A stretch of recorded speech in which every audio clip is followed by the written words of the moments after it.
یسوع مسیح کے نام سے السلام علیکم پیارے بھائی اور بہن۔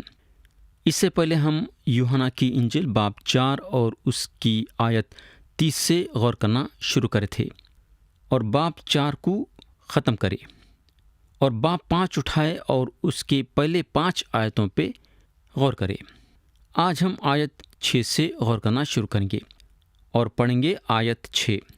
یہاں لکھا ہوا ہے، اس کو یسوع نے پڑا ہوا دیکھا اور یہ جان کر کہ وہ بڑی مدت سے اس حالت میں ہے، اس نے کہا، کیا تو تندرست ہونا چاہتا ہے؟ تو یہ سوال جو مسیح کرے، یہ بیمار کے لیے ایک عجیب سا سوال تھا۔ میرے بھائی اور بہن، اگر ہم بیمار ہیں تو کیا ہم نہیں چاہیں گے کیا کہ اچھے ہو جانا؟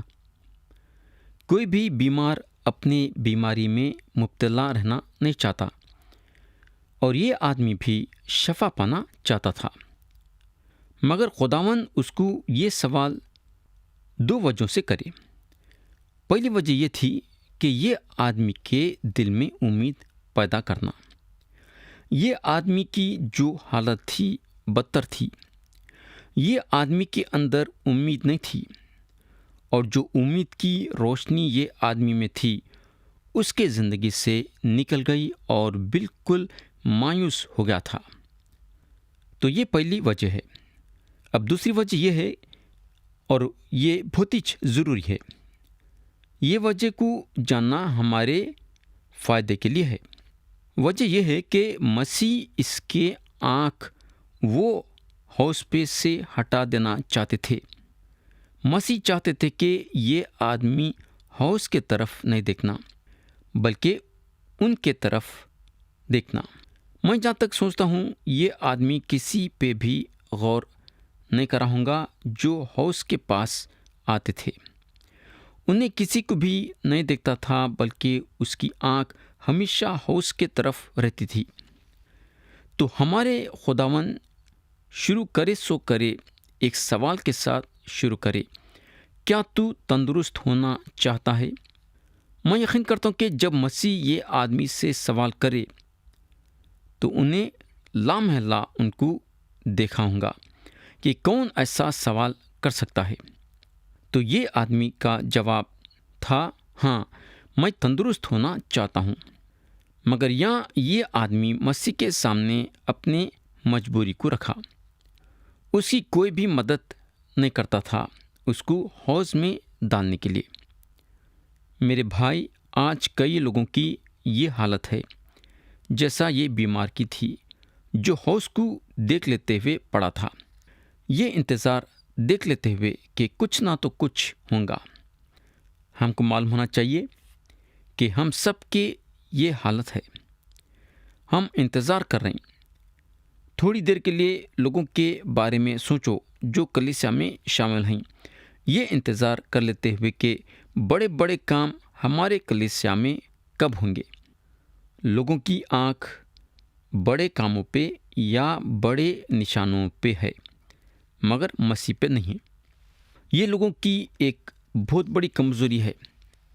آیت 7 میں لکھا ہوا ہے، اس بیمار نے اس سے جواب دیا، اے خداوند، میرے پاس کوئی آدمی نہیں کہ جب پانی ہلایا جائے تو مجھے حوض میں اتار دے، بلکہ میرے پہنچتے پہنچتے دوسرا مجھ سے پہلے اتر پڑتا ہے۔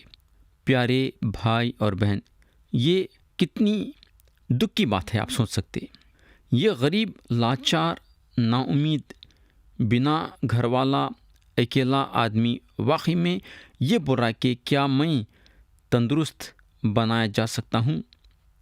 بالکل انہیں تندرست ہو سکتا ہے، اور انہیں شاید اپنے دل میں یہ بھی سوچا ہوگا کہ کیا میں تندرست ہو سکتا ہوں کیا، مگر میرے پاس کوئی نہیں ہے میرے کو حوض میں ڈالنے کے لیے۔ یہ انہیں سوچ رہا تھا، کیا آپ میرے کو یہ حوض میں ڈالنا چاہیں گے کیا؟ بلکہ مسیح سے یہ اس کا خیال تھا، مگر مسیح کا کوئی خیال نہیں ہے وہ آدمی کو حوض میں ڈالنے کے لیے۔ مسیح یہ آدمی کو وہاں سے نکالیں گے اور اس کو اس حوض سے دور کریں گے۔ جس وقت بھی یہ آدمی اپنی آنکھ یسوع مسیح پہ لائیں گا اس وقت کچھ نہ تو کچھ ہوگا۔ آیت 8 میں لکھا ہوا ہے، یسوع نے اس سے کہا، اٹھ اور اپنی چارپائی اٹھا کر چل پھر۔ انہوں اس کو بولے، اٹھ اور اپنی چارپائی اٹھا اور چل پھر۔ تو یہ آدمی کو اپنی جگہ اس حوض کے پاس کسی اور کو دینا ہے، اس کو اپنی چارپائی اٹھانا ہے، کیونکہ اس کو یہ جگہ ہمیشہ کے لیے چھوڑنا ہے، کیونکہ اس کو یہ بیماری پھر سے آنے والی نہیں ہے۔ آیت 9 سے 13 میں لکھا ہوا ہے، وہ شخص فوراً تندرست ہو گیا اور اپنی چارپائی اٹھا کر چلنے پھرنے لگا۔ وہ دن سبت کا تھا۔ پس یہودی اس سے جس نے شفا پائی تھی کہنے لگے کہ آج سبت کا دن ہے، تجھے چارپائی اٹھانی روا نہیں۔ اس نے انہیں جواب دیا، جس نے مجھے تندرست کیا اسی نے مجھے فرمایا کہ اپنی چارپائی اٹھا کر چل پھر۔ انہوں نے اس سے پوچھا کہ وہ کون شخص ہے جس نے تجھ سے کہا چارپائی اٹھا کر چل پھر؟ لیکن جو شفا پا گیا تھا وہ نہ جانتا تھا کہ کون ہے، کیونکہ بھیڑ کے سبب یسوع وہاں سے ٹل گیا تھا۔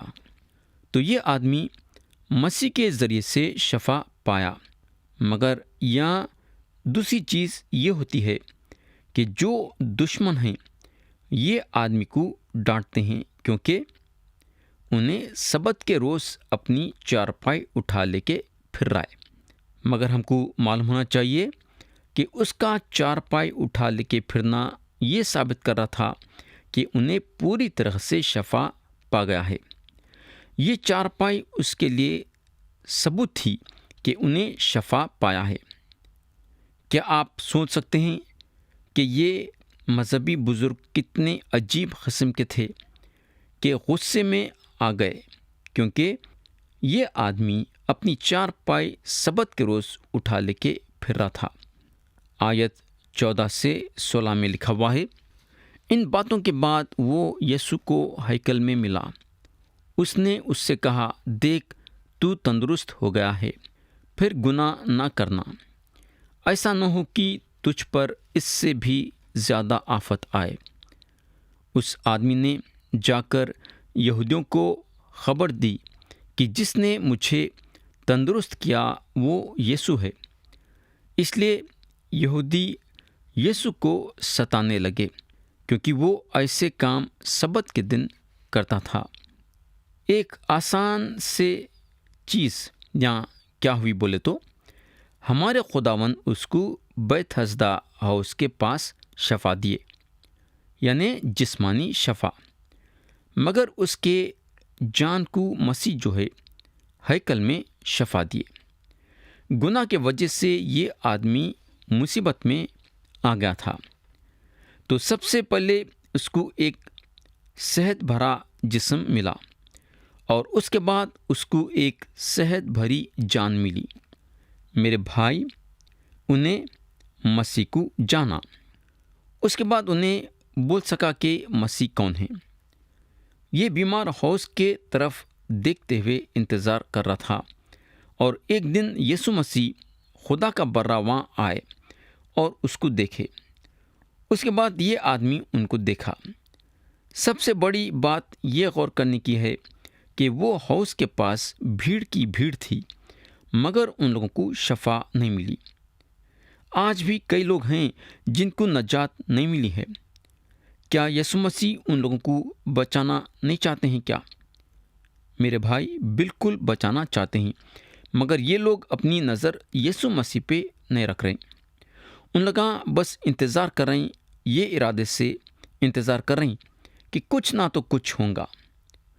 یہ واقعہ یہودیوں کے دلوں میں مسیح کے لیے جلاپا پیدا کرا، اور ان لوگ مسیح کو ستانے کو لگے۔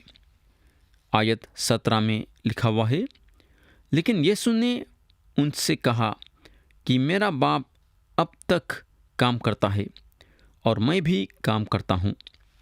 جب یہ آدمی گناہ میں مبتلا ہوگا تو خدا باپ اور یسوع مسیح سبت کے روز آرام نہیں کر سکے، حالانکہ خدا کائنات کو بنا کے آرام کرا، مگر آدمی کے گناہ میں گرنے کے بعد آرام نہیں کرا، کیونکہ آدمی گناہ کے گڑھے میں گر گیا۔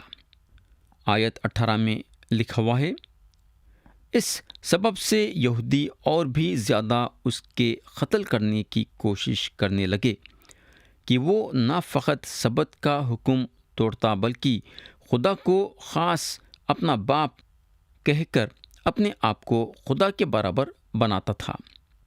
میرے بھائی اور بہن، افسوس کی بات یہ ہے کہ یہودی جو ہے مسیح کو پہچان نہیں سکے، کیونکہ یہ لوگ اپنے دل میں مسیح کے لیے جلاپا پیدا کرے اور ان کو قتل کرنا چاہتے تھے۔ جب انسان سچائی کے خلاف ہوتا ہے تو سچائی کے پہچان میں نہیں آ سکتا۔ یہودیوں کی یہ حالت ہوئی۔ اب ہم کلام کے وہ حصے پہ جائیں گے جہاں مسیح اپنے بارے میں بتاتے ہیں کہ انہوں کون ہیں۔ اپنے بارے میں 3 زبردست باتیں بتاتے ہیں، اور یہ 3 باتوں کے ذریعے سے ہم مسیح کی خوشخبری کو رکھنے کے لیے یوحنا کی انجیل باب 5 اور آیت 24 کا استعمال کر سکتے ہیں۔ تو پہلی بات جو مسیح اپنے بارے میں بتاتے ہیں، ہم پڑھیں گے آیت 19۔ یہاں لکھا ہوا ہے، پس یسوع نے ان سے کہا، میں تم سے سچ سچ کہتا ہوں کہ بیٹا آپ سے کچھ نہیں کر سکتا سوائے اس کے جو باپ کو کرتے دیکھتا ہے، کیونکہ جن کاموں کو وہ کرتا ہے انہیں بیٹا بھی اسی طرح کرتا ہے۔ تو یہاں یسوع مسیح یہ بتا رہے ہیں کہ انہوں خدا ہیں اور انہوں وہ کرتے ہیں جو خدا کرتا ہے۔ یہاں باپ اور بیٹے کے درمیان ایکتا ہے، یعنی کہ ایک ساتھ مل کے چل رہے ہیں اور دونوں مل کے کام کر رہے ہیں۔ تو یہودیوں جو ان پہ الزام لگا رہے تھے وہ بے بنیاد تھی، اس میں کچھ دم نہیں تھا، بلکہ یہودیاں مسیح کا انکار کر رہے تھے۔ یاد رکھو کہ بیٹا جو ہے باپ کے خلاف کام نہیں کر سکتا، یعنی کہ یسوع مسیح خدا کے خلاف کام نہیں کر سکتے، نہ خدا باپ یسوع مسیح کے خلاف کام کر سکتا۔ دونوں ایک ہیں اور ایکتا کے ساتھ کام کرتے ہیں۔ مسیح وہ کام کرتے ہیں جو خدا کرتا ہے۔ یسوع مسیح گناہوں کو معاف کر سکتے ہیں۔ اس کے بعد مسیح بتاتے ہیں کہ ان میں اور خدا باپ میں ذاتی طور سے قریب کا رشتہ ہے۔ آیت 20 میں لکھا ہوا ہے، اس لیے کہ باپ بیٹے کو عزیز رکھتا ہے اور جتنے کام خود کرتا ہے اسے دکھاتا ہے، بلکہ ان سے بھی بڑے کام اسے دکھائے گا تاکہ تم تعجب کرو۔ یہ ہوگا۔ اب دوسری بات جو مسیح اپنے بارے میں بتاتے ہیں، ہم پڑھیں گے آیت 21۔ کیونکہ جس طرح باپ مردوں کو اٹھاتا اور زندہ کرتا ہے، اسی طرح بیٹا بھی جنہیں چاہتا ہے زندہ کرتا ہے۔ یسوع مسیح جس کو چاہے اس کو زندگی دے سکتے ہیں، اور یسوع مسیح جس کو چاہے اس سے زندگی لے سکتے ہیں۔ اگر باپ مردوں کو زندہ کرتا ہے تو بیٹا بھی مردوں کو زندہ کرتا ہے۔ یہ ہوگا۔ اب ہم مسیح کے تیسرے بات پہ جائیں گے۔ تیسری بات جو مسیح اپنے بارے میں بتاتے ہیں، ہم پڑھیں گے آیت 22۔ کیونکہ باپ کسی کی عدالت بھی نہیں کرتا، بلکہ اس نے عدالت کا سارا کام بیٹے کے سپرد کیا ہے۔ میرے بھائی اور بہن، آپ ہمیشہ کی زندگی حاصل کر سکتے ہیں اگر آپ ان کے کلام کو سن کے اس پہ عمل کریں گے تو، یعنی کہ اگر آپ ان کے کلام کو سن کے اس پہ ایمان لائیں گے تو آپ کو ہمیشہ کی زندگی ہے۔ کیوں؟ کیونکہ یسوع مسیح وہ کام کرتے ہیں جو خدا کو دیکھتے ہوئے کرتے ہیں، کیونکہ مسیح مردوں کو زندہ کرتے ہیں، اور کیونکہ انہوں ایک دن ہر ایک انسان کی عدالت کریں گے، چاہے نجات پائے ہو یا نہیں۔ ہم سب ایک دن مسیح کے سامنے کھڑے ہوں گے۔ یسوع مسیح پہ ایمان رکھنے والے عدالت کے دن ان کے سامنے کھڑے ہوں گے، یہ دیکھنے کے لیے کہ ہم کو کیا اجر ملے گا۔ اور جو یسوع مسیح پہ ایمان نہیں رکھتے ہیں، عدالت کے دن ان کے سفید تخت کے سامنے کھڑے ہوں گے۔ یہ چیز یاد رکھو کہ جب یسوع مسیح پہلی بار آئے تو عدالت کرنے کے لیے نہیں آئے، بلکہ جب دوبارہ آئیں گے تو عدالت کرنے کے لیے آئیں گے، اور سارے عدالت کے کام ان کے ہاتھ میں سونپے جائیں گے۔ تو یہ پکی بات ہے کہ خدا باپ اور یسوع مسیح ایکتا کے ساتھ آگے بڑھتے ہیں۔ آیت 23 پڑھیں گے، تاکہ سب لوگ بیٹے کی عزت کریں جس طرح باپ کی عزت کرتے ہیں۔ جو بیٹے کی عزت نہیں کرتا وہ باپ کی جس نے اسے بھیجا عزت نہیں کرتا۔ تو یہ 3 باتوں کے ذریعے سے، یہ 3 زبردست باتیں جو مسیح اپنے بارے میں بتائے ہیں، اس کے ذریعے سے انہوں ایک زبردست بات آیت 24 میں بولتے ہیں، جو کہ آج کے ذاتی کاموں میں استعمال ہوتا ہے۔ اور یہ سچ ہے کہ ہم اس کا استعمال کرنا چاہیے، مگر ہمارے لیے یہ ضروری ہے کہ، اور ہم کو یہ یاد رکھنا ضروری ہے کہ اس کا استعمال ہم یہ 3 باتوں کے طاقت سے کریں گے جو مسیح اپنے بارے میں بتائے ہیں۔ آیت 24 پڑھیں گے، میں تم سے سچ سچ کہتا ہوں کہ جو میرا کلام سنتا اور میرے بھیجنے والے کا یقین کرتا ہے، ہمیشہ کی زندگی اس کی ہے، اور اس پر سزا کا حکم نہیں ہوتا، بلکہ وہ موت سے نکل کر زندگی میں داخل ہو گیا ہے۔ یا میں آپ کا توجہ چاہوں گا، انہوں بولتے ہیں ہمیشہ کی زندگی اس کی ہے، جو کہ صحیح ہے اور اس وقت ہے۔ ایک ایمان رکھنے والا محفوظ ہے، اس کو روحانی موت نہیں ہے، انہیں موت سے نکل کے زندگی میں داخل ہو گیا ہے۔ اب سوال یہ پیدا ہوتا ہے کہ یہ کون بول رہا ہے؟ یہ ایک زبردست وعدہ ہے، مگر یہ وعدہ کون کر رہا ہے؟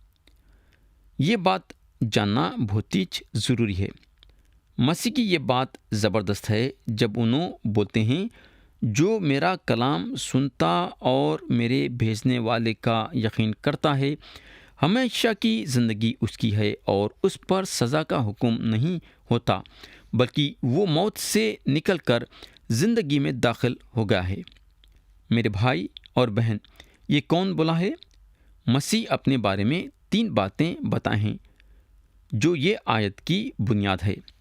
مسیح خدا ہیں، یعنی کہ آیت 19، انہوں مردوں کو زندہ کرتے ہیں، یعنی کہ آیت 21، اور انہوں عدالت کریں گے، یعنی کہ آیت 22۔ اب یسوع مسیح ایک اور بڑھیا بات بتاتے ہیں۔ ہم پڑھیں گے آیت 25 اور اس کے بعد پڑھیں گے آیت 28۔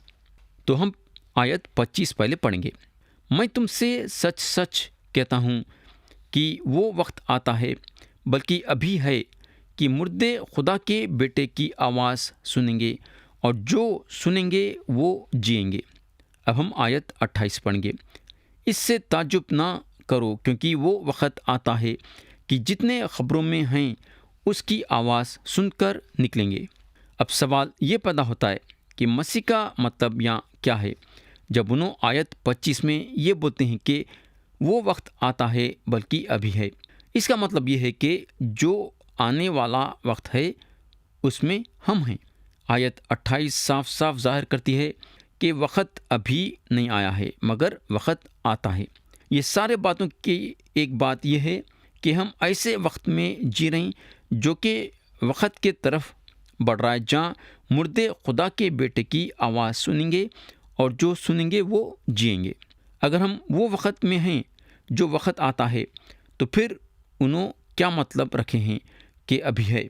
سوال یہ پیدا ہوتا ہے کہ وہ مردے کون ہیں جو اس وقت ان کی آواز سنتے ہیں؟ یوحنا باب 11 میں ایک واقعہ ہے جہاں یسوع مسیح لازر کو مردوں میں سے جلائے۔ آپ لوگوں کو یاد ہوگا کہ مسیح لازر کے بہنوں کو کیا بولے تھے جب لازر کی موت ہو گئی تھی؟ انہوں بولتے ہیں قیامت اور زندگی تو میں ہوں، جو مجھ پر ایمان لاتا ہے گو وہ مر جائے تو بھی زندہ رہے گا، اور جو کوئی زندہ ہے اور مجھ پر ایمان لاتا ہے وہ ابد تک کبھی نہ مرے گا۔ تو یا مسیح بولتے ہیں گو وہ مر جائے، تو کیا اس کا مطلب یہ ہے کہ جو انسان خبر میں ہے سنتا ہے؟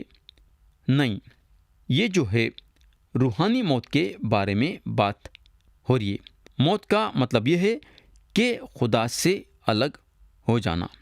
وہ وقت آتا ہے کہ جتنے خبروں میں ہیں اس کی آواز سن کر نکلیں گے، مگر وہ وقت اب ہے جو روحانی طور سے مرے ہوئے ہیں ان کی آواز سن کے جئیں گے۔ پولس رسول جو ہیں افسیوں کی کلیسیا کو لکھے کہ ان لوگ اپنے گناہوں میں مرے ہوئے ہیں۔ تو ہر ایک کی روحانی حالت یہ ہے، مگر اس کے بعد جو میرا کلام سنتا اور میرے بھیجنے والے کا یقین کرتا ہے ہمیشہ کی زندگی اس کی ہے، اور اس پر سزا کا حکم نہیں ہوتا بلکہ وہ موت سے نکل کر زندگی میں داخل ہو گیا ہے۔ تو آیت 25 اور آیت 28 میں مسیح دو الگ چیزوں کے بارے میں بات کر رہے ہیں۔ وہ وقت اب ہے جہاں مسیح روحانی زندگی دیتے ہیں، اور وہ وقت آتا ہے جہاں انہوں مردوں کو خبر میں سے اٹھائیں گے۔ اب ہم آیت 26 اور 27 پڑھیں گے۔ یہاں لکھا ہوا ہے، کیونکہ جس طرح باپ اپنے آپ میں زندگی رکھتا ہے اسی طرح اس نے بیٹے کو بھی یہ بخشا کہ اپنے آپ میں زندگی رکھے، بلکہ اسے عدالت کرنے کا بھی اختیار بخشا، اس لیے کہ وہ آدم زاد ہے۔ پیارے بھائی اور بہن، یسوع مسیح زندگی دیتے ہیں، صرف ان میں زندگی نہیں بلکہ ان میں زندگی رہنے کے ساتھ ساتھ دوسروں کو بھی زندگی دیتے ہیں۔ ان کے پاس عدالت کرنے کا بھی اختیار ہے۔ انہوں پہلی مرتبہ ایک منجی کے حیثیت سے آئے اور ایک قاضی کے حیثیت سے نہیں، مگر جب دوبارہ آئیں گے تو ایک قاضی کے حیثیت سے آئیں گے، اور اس وقت جو خبروں میں ہیں ان کی آواز سنیں گے، یعنی کہ مسیح کی آواز سنیں گے۔ آیت 28 اور 29 میں لکھا ہوا ہے، اس سے تعجب نہ کرو، کیونکہ وہ وقت آتا ہے کہ جتنے خبروں میں ہیں اس کی آواز سن کر نکلیں گے، جنہوں نے نیکی کی ہے زندگی کی قیامت کے واسطے، اور جنہوں نے بدی کی ہے سزا کی قیامت کے واسطے۔ یہاں جو ہے دو بار مردوں میں سے جی اٹھنے کے بارے میں بتایا گیا ہے۔ مکاشفہ کی کتاب اور صاف بتاتی ہے، اور پہلی بار مردوں میں سے جی اٹھنے کے پورے ہونے کے بارے میں بتاتی ہے۔ یہ بات ہم کو مکاشفہ کی کتاب باب 20 اور آیت 4 سے 6 میں ملیں گی۔ دوسرے جو مردوں میں سے جی اٹھنے کے بارے میں ہیں وہ مکاشفہ کی کتاب باب 20 اور آیت 11 سے 15 میں ملیں گی۔ پہلا جو مردوں میں سے جی اٹھنے کے بارے میں ہے وہ ساروں کے لیے ہے جو یسوع مسیح کے ذریعے نجات پائے ہیں۔ پولس رسول تھیسالونیوں کے پہلے خط میں لکھتے ہیں، پھر ہم جو زندہ باقی ہوں گے ان کے ساتھ بادلوں پر اٹھائے جائیں گے، تاکہ ہوا میں خداوند کا استقبال کریں، اور اس طرح ہمیشہ خداوند کے ساتھ رہیں گے۔ تو مردوں میں سے جو جی اٹھنا ہے وہ آگے ہوئے گا۔ اس کی تاریخ نہیں دی گئی ہے، یہ کبھی بھی ہو سکتا ہے۔ مسیح اپنے لوگوں کو یہ دنیا میں اٹھا لیں گے، یعنی کہ زندوں کو اور مردوں کو۔ تو یہ ہے مردوں میں سے جی اٹھنے کا پہلا حصہ۔ پھر اس کے بعد بڑے مصیبتوں کے وقتوں میں کئی یسوع مسیح پہ ایمان رکھنے والے قتل کیے جائیں گے۔ یہ لوگ بڑے مصیبتوں کے آخری دنوں میں اٹھائے جائیں گے، اور ان کے ساتھ پرانا عہد نامہ کے خدا پرست لوگاں بھی اٹھائے جائیں گے۔ یہ بھی پہلے بار مردوں میں سے جی اٹھنے کا ایک حصہ ہے۔ ان لوگاں اٹھائے جائیں گے ہمیشہ کے لیے زندہ رہنے کے لیے۔ تو یہ پہلا مردوں میں سے جی اٹھنے کے بارے میں ہے، وہ اٹھیں گے ہمیشہ کے لیے جینے کے لیے۔ اس کے بعد جو مردوں میں سے جی اٹھنے کے بارے میں ہیں وہ سفید تخت کے سامنے کھڑے ہوں گے، جہاں جو بھی نجات نہیں پایا ہے مردوں میں سے جلائے جائیں گے۔ ان لوگ چاہتے تھے کہ ان کے کاموں کے ذریعے سے عدالت ہونا، اور ان کی عدالت ان کے کاموں کے مطابق ہوں گی۔ ان لوگاں وہ خدا کے سامنے کھڑے ہوں گے جو انصاف پرست اور رازباز ہے۔ ان لوگوں کو ایک موقع ملے گا زندہ اور سچے خدا کے سامنے کھڑے ہو کے اپنے بارے میں بولنے کے لیے۔ مگر خدا ان کو خبردار کر چکا تھا کہ یہ عدالت میں کسی کو نجات حاصل کرنے کا موقع نہیں ملے گا۔ یہ عدالت میں صرف وہ لوگ کھڑے ہوں گے جو یسوع مسیح پہ ایمان نہیں لائے ہیں، اور ان کی عدالت ان کے کاموں کے مطابق ہوں گی، کیونکہ ان کے کاموں کے مطابق ان کو سزا ملیں گی۔ تو جو یسوع مسیح پہ ایمان نہیں لائے ہیں وہ سزا پائیں گے، اور یہ سزا خدا کے طرف سے رہیں گی۔ تو میرے بھائی اور بہن، یہاں ہم کلام کو ختم کریں گے اور آتے سے وقت ہم آیت 30 سے غور کرنا شروع کریں گے۔ تو یہاں میں کلام کو ختم کرنا چاہوں گا یہ دعا کے ساتھ کہ خدا ہم سب کو آج کے کلام کے ذریعے سے برکت دے، یسوع مسیح کے پیارے اور بلند نام میں آمین۔